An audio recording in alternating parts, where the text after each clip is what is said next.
Tsaka na, yan, may go time na po tayo. Alam mo ba, maganda rito guys. Story time tayo. Kanina, nag-create ako ng account nito. Siguro mga 5 minutes kung ginawa yung account. Ayun, natapos ko naman agad. And then, naghanap ako ng, ng mga area na mayroong GoTime ATM machine or yung nagpiprint ng ATM card. Ngayon, nakakita ko kanina na malapit lang sa checkpoint. At ngayon nga, pinuntahan ko, mga 3:30 siguro ako umalis. Alam nyo ba, pagkadating ko doon, may nag-a-assist pala.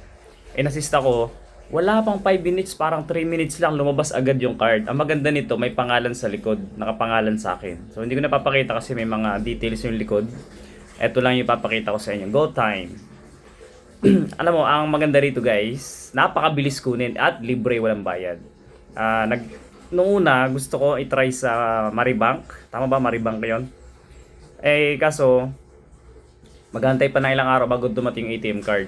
So ito, napakabilis, pinuntahan ko lang. Malapit lang naman yung checkpoint. Nakuha ko agad. Tapos tinry ko agad ipang grocery. Ayun, boom. Ito yung nabili ko guys. Tinry ko lang. Ayan oh.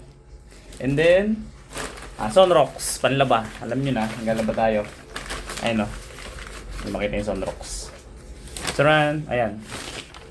So, ayun, happy lang ako dahil may ATM na ulit. At dati nasasayang kasi yung mga points. May nakapag-advise sa akin na kapag daw lagi nag-grocery sa Robinson, napakaganda raw gamitin ng GoTime dahil up to 3 times yung nagiging points. Kaya ayun, nag-open ako ng account online sa app and then kumuha ako ng card.